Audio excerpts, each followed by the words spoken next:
What the heck is up, you guys? It's your boy Ace, aka Animated Heroes, here back with another action figure review. And as you guys can see, today we're going to be taking a look at the Mafex Medicom toy Batman Hush black version. And I think this is the one a lot of people have been waiting on.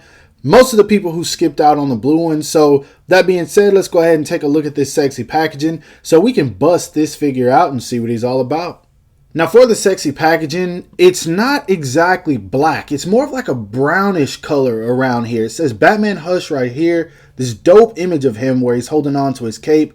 Batman Hush black version action figure, Mafex Medicom toy DC. Of course, you got the window packaging where you can see the figure as well as some of the accessories. At the top, you've got an image of him looking up, Batman Hush. Pretty much the same stuff that's on the bottom. But you got the 126, so that's what number this figure is. On the side right here, you got him looking out in the distance, Batman Hush. Same stuff pretty much all over the box. You got a dope full body image of him right here with the cape just kind of hanging down. And then, of course, on the back, you do have the figure as well as the accessories and some poses you can get him into. Then you have all the legal stuff at the bottom. So same thing we normally get from Mafex. It's very comic book-ish. Like I said, I would have preferred black over the brown, but then I guess this kind of would have looked bad black on black. So they did a good job. But let's go ahead and bust this guy out because I am stoked for this figure. Now straight out of the package, I do feel like this goes without saying, but I want to mention it anyway. This is the same exact figure that we got the first time with one main difference, and I'll get to that in just a sec. But for anyone who is doubting it or looks at the promo images, because I've seen this happen, and say, oh no, the arms are bigger, the legs are bigger. This is the same exact figure, and I'll show a comparison of them next. But basically, this was released for the people who prefer the Batman in black and gray or the new 52 look versus the blue and gray. Me personally, I love both. I love Batman in every single color, and I'm just going to pick up every Mafex Batman that they release. Just because Mafex is my favorite company and Batman's my favorite superhero in the story. Now that being said, this figure looks beautiful. The black and gray is awesome, and then the belt thrown on top, it's just like the sprinkles on top of a donut. And I love it. This figure looks so dope. And if you saw my first review, you guys already know how impressed I was with the first release. Now, get that off of there. But when I first pulled this guy out of the package, and this is just something I want to throw in there just because, he had a little scratch right here that came from the belt because the belt was like really risen up in the package for whatever reason, and so it had got a little scratch mark from the belt. Rubbing alcohol completely got rid of it. You guys can't even tell that it's there. So if you ever have that issue where you get paint that's stuck in one area and it shouldn't be, get some rubbing alcohol, rub it right off, and as you guys can see, nothing's there. But anyways, you guys can see, back to what I was saying, the figure just looks so dope. It's Batman. This is exactly what the promo images showcased. Now, what I do want to talk about, though, specifically is the cape, because I know this was a lot of people's issue with the first one, myself included. It definitely caused a bunch of problems when I was trying to take photos of it, but it is accurate, so I'm not going to talk bad about it. But for you people who want to see what it looks like, here it is. It sits up, it holds perfectly. I think it looks nice, but I'm definitely going to replace it. I don't think that this is the same cape, though. And like I said, I will go ahead and show him side by side, doing a little bit of a quick comparison between this one and the blue version right now. All right, so before I even start talking about the comparison, I'm going to go ahead and take back what I said. These are the same capes. Now, granted, this one might just be cut out a little bit different. Obviously, they can't be the exact same, but as far as the wiring and the setup, everything is pretty much just about the same. Now, I will say this, though. Right around the collar area on the black version, I do feel like it's a little bit cleaner.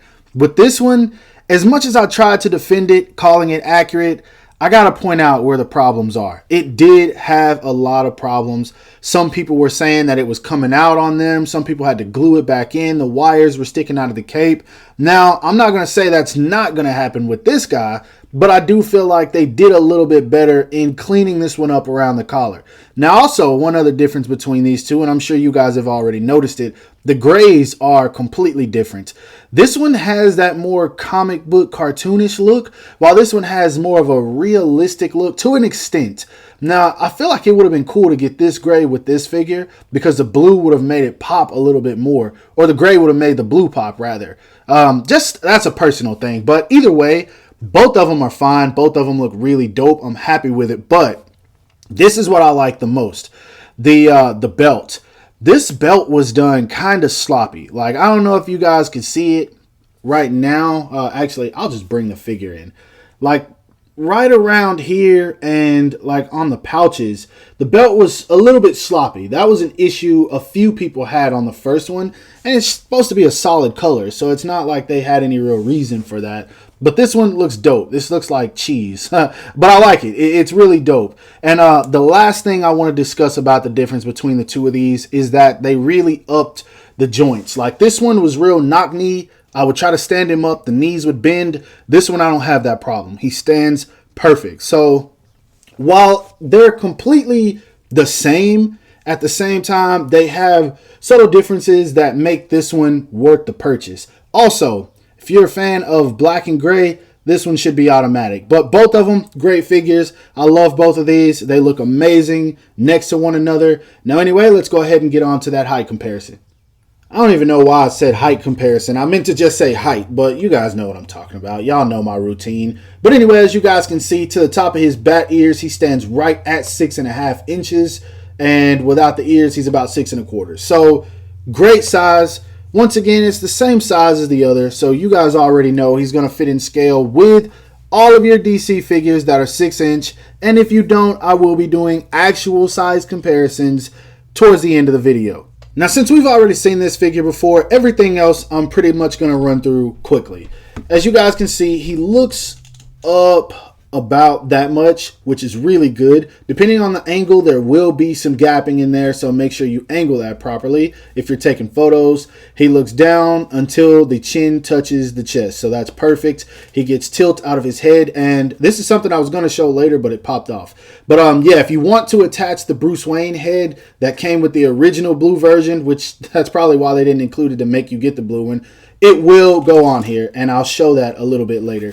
But anyway, his arms go up and out about that much. He does have a bicep swivel. Double jointed elbows, of course. His hands are on the typical Mafex hinge. You do get a butterfly joint, so of course you can bring the arms in, as you guys can see. He does have a diaphragm joint that works very well. You can twist, turn.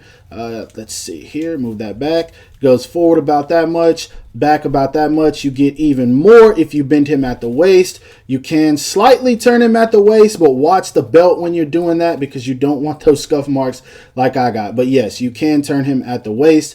Legs are on the drop down method, and so you can pull him. He kicks out about that much. Does have a thigh swivel built in, double jointed knees. Foot goes down about that much, up about that much. Of course, you get ankle rocker, and of course, you get a toe hinge. So articulation, perfect. No reason for me to even elaborate on that one.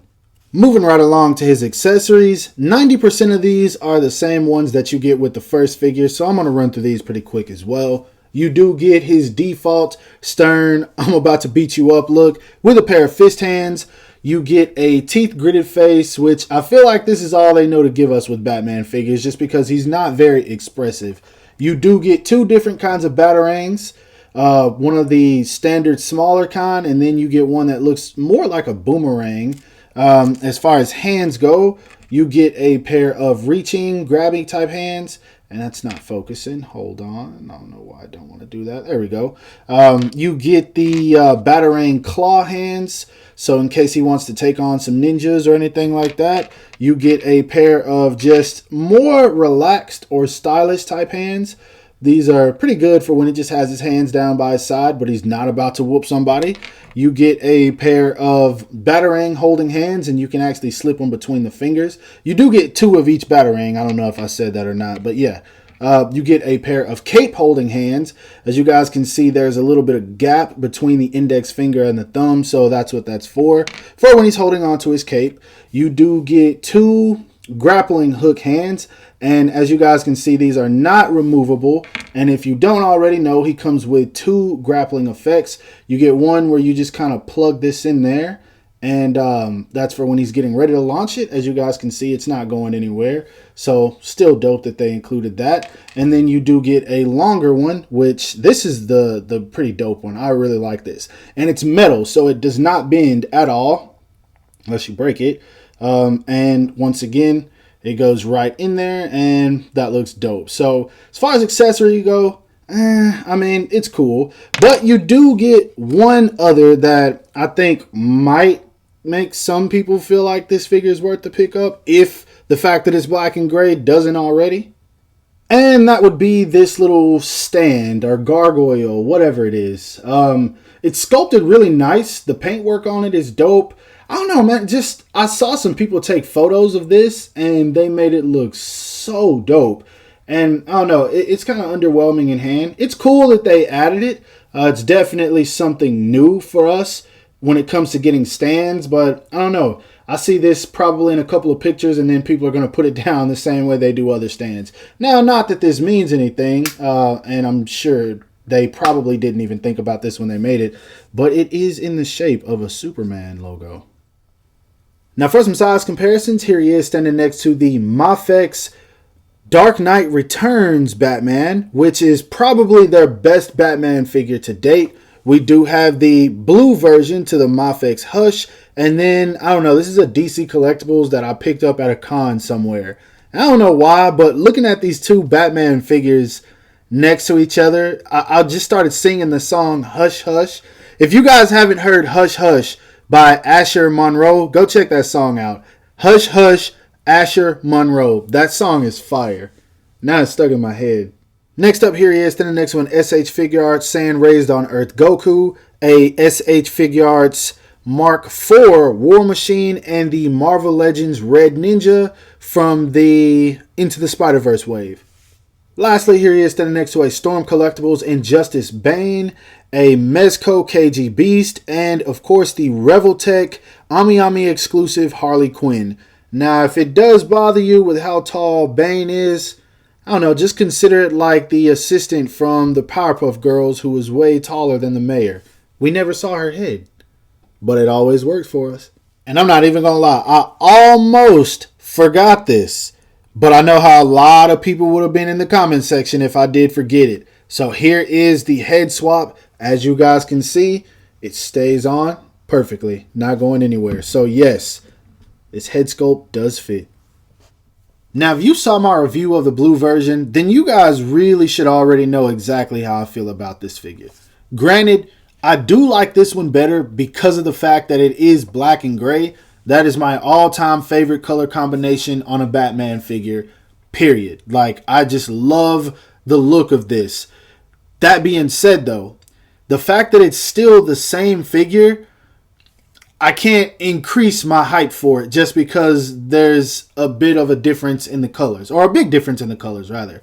But it's a great figure. Honestly, if you didn't get the blue version, I recommend picking up this guy for sure. There are scalpers selling this guy all over US right now, and it's just people that import the figure and get it early. Guys, check out Ami Ami, check out Nippon Yasan, check out Amazon Japan, check out, there's so many places you can look for and find this figure for retail price. Stop feeding the scalpers, guys. Like, just because it's in the United States doesn't mean anything, because you can still pay DHL shipping from a Japan website and get it just as quickly as you can with somebody shipping it through the States. This shipped out about 3 days ago, and here it is in my hand. I've already reviewed it and uploaded it for you guys. So stop feeding the scalpers, guys. They're getting ridiculous. I just had to throw that out there. It's not a rant, but get your hands on these Mafex figures if you can, because once they go up in price and they sell out, if Mafex doesn't re-release them, you're really out of luck. The Mafex Dark Knight Returns 3.0 Batman, or Dark Knight Rises 3.0 Batman is $200. Bane is like up to $600. It's ridiculous, guys. So I always recommend getting your hands on Mafex figures because they stay retail price until they release, and then things just go crazy. But back to the figure, it's dope. It looks great, but if you saw my other review, you already know how I feel about it. So pick it up. The base is cool, as you guys can see. I have him standing on it. The accessories, definitely dope. But you already know what to expect with those. And then, of course, because of the color combination, that's another reason to buy it if you don't have it already. So that is my review. I hope you guys enjoyed it. If so, don't forget to give it a thumbs up. That always helps me out. Subscribe to my channel if you haven't already, and make sure to hit that bell icon to be notified whenever I upload new content. And lastly, follow me on everything you see listed in the description below to keep up with my activity outside of YouTube. Follow me on Twitch too. I always forget that, but follow me on Twitch. I stream Wednesdays and Saturdays, 7 p.m. Central Standard Time, and I also just uploaded my website for merch. So if you guys like what I do, you like my outfits, get yourself a hoodie. It's cold right now. So peace. Thank you guys. Take it easy.